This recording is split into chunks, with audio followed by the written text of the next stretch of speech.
Alright, so I installed a radio on the tractor, and this is a legit installation. I actually have two tractors, two different radios. There's that one there, and you have the speaker, and the speaker there, and that one there. You might see that they are flipped. There's the steering column, that one's there, and that one's there. There's two factors I'm going to say immediately before you even consider this project to keep in mind. Number one, where your gas tank is. I put the radio for this one here because the gas tank is there. It's under the seat. So if you were to mount the radio here, you'd be drilling through the gas tank. That's number one. Same with this one. The battery's here. The gas tank is under the hood. Alright? It's under here. So you're safe to put the radio here. If you put it here, technically you can, but kind of a tight squeeze, and the gas tank drops down to about here. So figure best bet, put it over there. That's number one. Number two, always use fuse protection.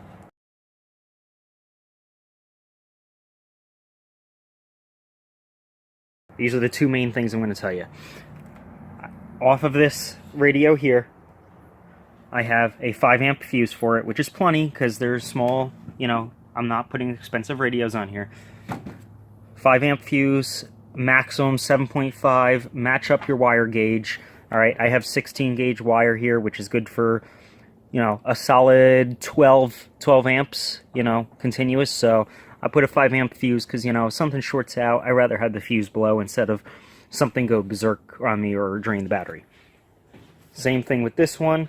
I have, I believe, I'm going to open this up. Yeah, I have a 5 amp fuse on this one also.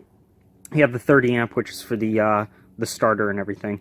And then I put a tap in here that runs to the radio. Your ground there. 5 amp fuse. The accessory is actually tied into the headlight, which gets constant power when you turn the key on. That is how I put the ignition on there. Is the ignition for the radio is connected to a source that when you turn the key on, it turns the radio on. Your permanent feed for like the memory and everything, and the actual power draw from the radio is coming off of the 5 amp there. So the antenna, I bought an antenna, a small whip antenna, and I ran that along here and down under to the radio there. I made it so when you close the lid, it's out of the way of the engine. I tied it down, close that, and that's that. Anyway, those are the couple of things, but the nice thing is the way I set it up is when you turn the ignition on is when the radio actually comes on. This radio was only $20 at Walmart. Hey, I'm glad my wedding was a long time ago when, there weren't video cameras all over the place, so I'm thinking... It has Bluetooth also and USB, so I could charge my phone or plug my phone in, or just leave my phone in my pocket and, I could even answer a call in there if I desire. It does get loud. It does get very loud. Take whatever you want, pal. And also, when the tractor is running, it's perfectly audible over the sound of the mower itself. I mostly put this in because I didn't want to be wearing headphones while mowing, as much as, it's nicer to hear it on headphones. I need to be able to hear, if I'm pulling stuff around, if I'm getting on and off the tractor, if the mower is running out of gas or being bogged down.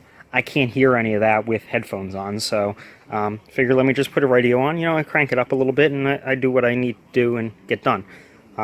Nice thing is also if I'm working out in the yard, I could just park the tractor, shut it off, and leave the radio on, because that's in accessory mode. You can see the headlights come on too. Maybe you can't see that. There you go.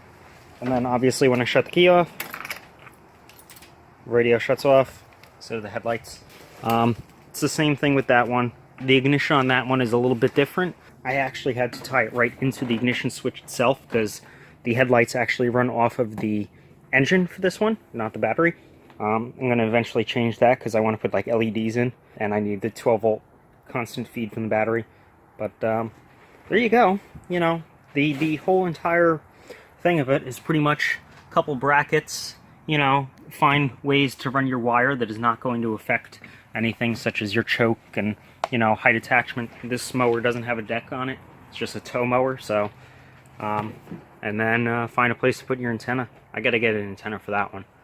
It's just a piece of coax connected to a piece of aluminum. It works, but not that pretty.